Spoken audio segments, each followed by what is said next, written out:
Ladies and gentlemen, welcome to the channel. Today we're going to have a look at Mailchimp and we're going to have a look at ConvertKit and see which one is the better platform for your business. So let's get emailing.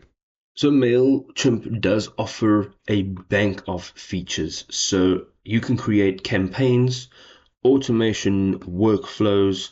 You can manage your audience. You can manage all of your analytics. You can connect websites to your Mailchimp account.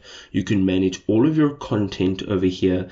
In terms of email templates, you can create a brand kit and you have integrations here. So if you're running campaigns on Twitter, if you are using Squarespace, if you're using Google Analytics, if you want to use Canva as a design tool, you can implement all of these things within Mailchimp and manage everything from the same place at the same time without ever go into another app.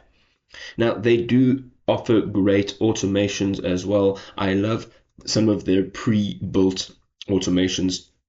This just allows you to create a sequence or series of actions that is triggered by a customer doing a specific thing on your website, such as clicking on a product, subscribing to a newsletter, or any one of those other items.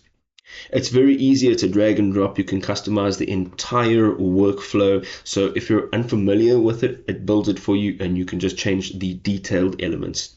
ConvertKit is much the same. They have their menu up at the top. Not much on this menu, but if you go into each one of them, the drop down gives you a couple options. You have the Grow tab, which allows you to grow your subscriber count. You can create a profile within your ConvertKit account. You can create landing pages and forms. And then they have a creator network, which will allow you to learn more about ConvertKit and how to use all of their features to the best of your ability.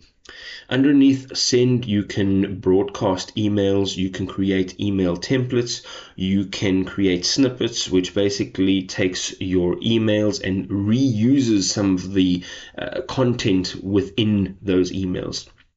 You can create those workflows, those sequences. Under Automate, you can create visual automations. You can add apps in over here. So again, it's like those integrations. So adding any one of these into your ConvertKit account will allow you to do all of these things within one space. It just makes everyone's life easier. You don't have to jump around from one place to another. It's fantastic.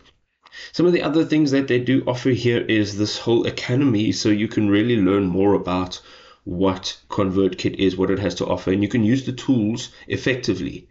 You can also create products. You have a tip jar, which is great. There's paid recommendations, and you can see a breakdown of all the payouts that have been made to you in your account. So what does ConvertKit cost? And what does Mailchimp cost? Well, going into Mailchimp, on your menu, you can go to the top right-hand side to your profile picture and choose pricing and plans. And they do offer a free plan, and it jumps all the way up to $300, but you get a ton more value, obviously, for $300. But if you're just breaking into a platform now and you want to hit the ground running, the free plan is awesome. You get 1,000 monthly email sends, and you can pretty much start from there and see if the platform is right for you before you go in and purchase a plan. Having a look at ConvertKit now, if you go up to the top of the menu and you look at the upgrade now, you scroll down. They also have that free plan. It allows you to have 1,000 subscribers. You have unlimited landing pages and forms. That is great. You have the email broadcast option and some other options there. Their next plan starts at $25 a month, which is a little bit more, and their creators plan, which is their larger plan, is $50. But it is feature rich, and they do offer that free trial. So if you want to jump into ConvertKit and see how the platform works, get a feel for it before you actually purchase a plan, then that is an option. Personally, I do believe that Mailchimp is a better option for me. Personally, I think that it has more features and it's just easier to use. What do you folks think? Let us know in the comment section below. We'll see you next time. Peace.